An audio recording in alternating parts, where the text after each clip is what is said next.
You're watching Philadelphia 76ers Now by Chat Sports. Thank you so much for making today's show a part of your day, and I hope everybody is having a great start to your 2025. Sounds crazy saying that, but we mean it. Last night, 2025, didn't get off to a good start for Philadelphia. Choke job! Sixers blowing a fourth quarter lead to Sacramento, and they went scoreless in the last 3+ minutes of the game.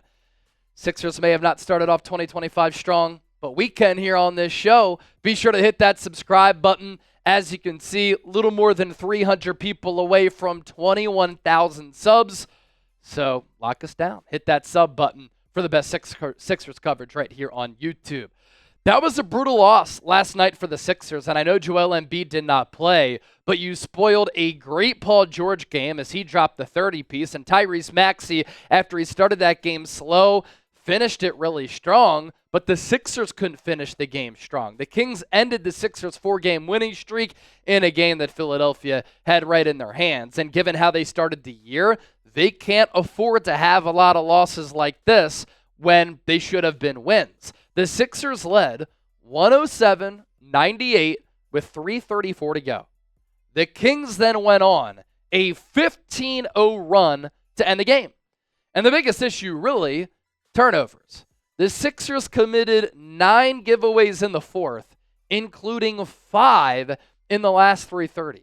It was one of those classic Sixers games where they're leading, you think they're going to win, and then everything just starts to fall apart, and you're like, you got to stop turning the ball over. That's 1. Okay, that's 2. All right, let's stop it. More ball security here. 3, 4, 5. What the heck is going on? Obviously, the offense is better with Joel Embiid, and he has been cooking in the last few games that he's been able to play, but it's no excuse. You have to execute late, especially when you have Paul George and you have Tyrese Maxey, who are 3-level scorers and can get their shot off anywhere on the floor. Now, Paul George was brilliant in this game in the first 3 quarters. He went a little bit silent in that fourth quarter.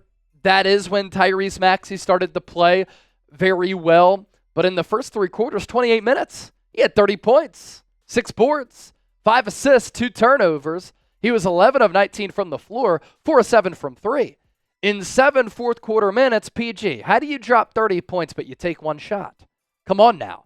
And he gave it away 3 times. 2 rebounds, no 3-point attempts.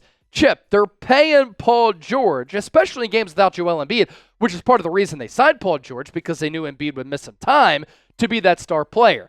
A star in the first 3 quarters, faded in the fourth. Yeah, I don't want to put the game entirely on him because, again, he was so good the first 3 quarters, and it was good to see that, right? Because before this, he'd been struggling. We've been talking about it where, everyone else was sort of starting to come along. We saw these role players play better, but Paul George was still struggling to find his shot and be effective offensively. Well, the first 3 quarters of this game, Sixers have a lead, and Paul George is knocking down shots from all over the floor. You're like, here we go, like, new year, new PG, baby. He's back to what he has been the past few years. And then fourth quarter comes, and it wasn't just him. The entire team, really outside of Maxey, was pretty awful in that fourth quarter. Just could not hang on to the ball, couldn't generate good looks. And the defense wasn't good either, which we'll talk about in a second.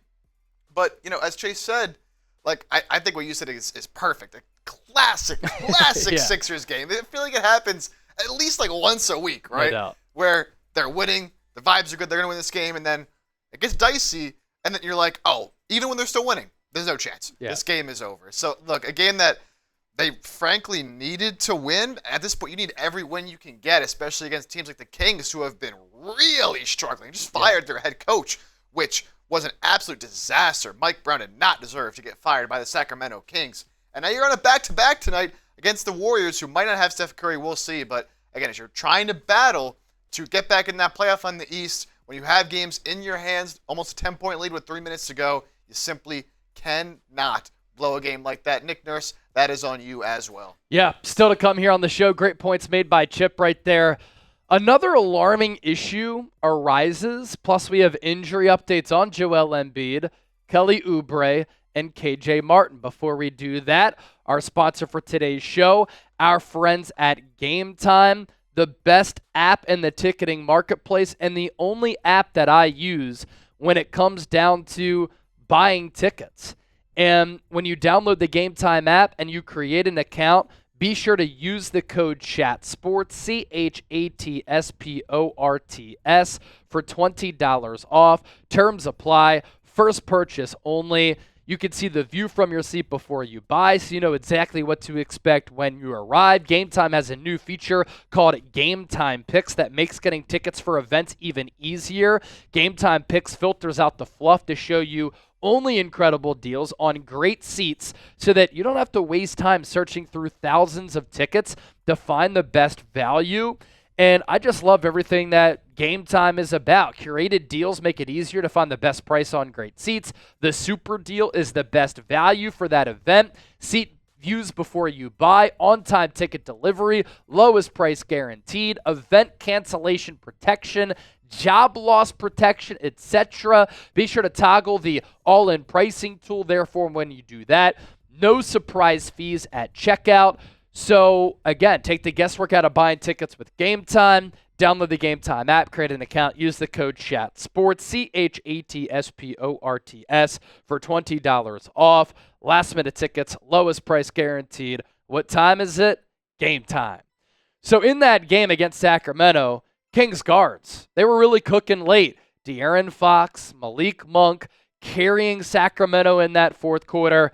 Sixers had no answers to stop them. And by the way, for those who think that like a Tyrese Maxey, Jared McCain backcourt can't work, couple of examples of how it potentially could work. Steph Curry, Klay Thompson, obviously, that's an extraordinary example. But look at what happened last night. De'Aaron Fox, Malik Monk as well, two guards who both chipped in combined for 24 points. 14 for Fox, 10 for Monk, 6 of 7 shooting for Fox, 1 of 3 for Monk, but obviously able to get to the free throw line there, 8 of 8 from the stripe.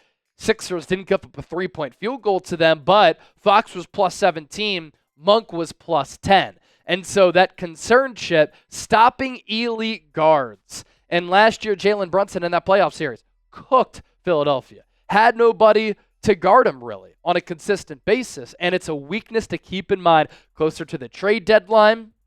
Also, when you think about the teams who the Sixers could face in the NBA playoffs. Yeah, 100%. And Paul George, as we talked about as well, has been playing better defensively, but not quite the player he once was. And, can struggle to keep up with some of these smaller, quicker guys, right? He can do well against the wings, but when we're talking about guys like, and De'Aaron Fox is a little bit of an outlier of a case because I don't think there's a faster player, maybe Tyrese Maxey, in the NBA than De'Aaron Fox. But, Malik Monk as well, you saw 8 of 8 from the line. He was just blowing by guys, getting to the rim, getting to the line whenever he wanted, and then De'Aaron Fox was able to get to his spots. He's a fantastic player, of course, but I think it's a trend that's a little bit concerning for the Sixers because you look at who they have on the roster. Like, we had Eric Gordon out there trying to guard Malik Monk late in this game. And Gordon had a little bit of a better game offensively, but there was one play I remember.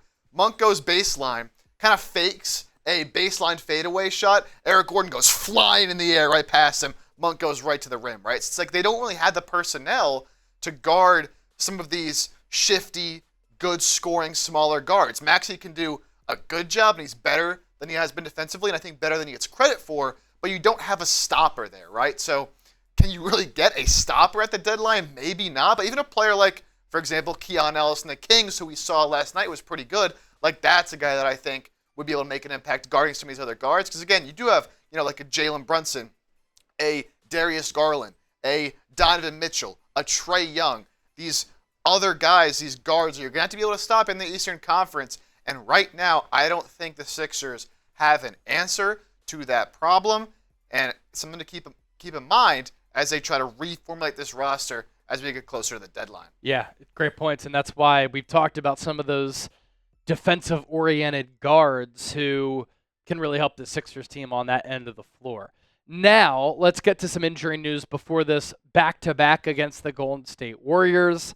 Kings on Wednesday, Warriors on Thursday. Joel Embiid missed that game against Sacramento to get some rest. He will be good to go against the Warriors. Kelly Oubre missed that game against Sacramento with a left hand sprain. Status currently up in the air to play against the Warriors.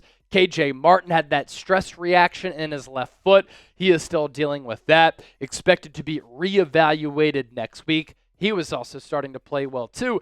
And that's an athletic guy who could have helped the Sixers last night in locking down Fox and Monk. So what say you? Concerning loss or just one bad game without Joel Embiid? Would love the Sixers to be able to close it even without Embiid. Not going to say I'm too concerned.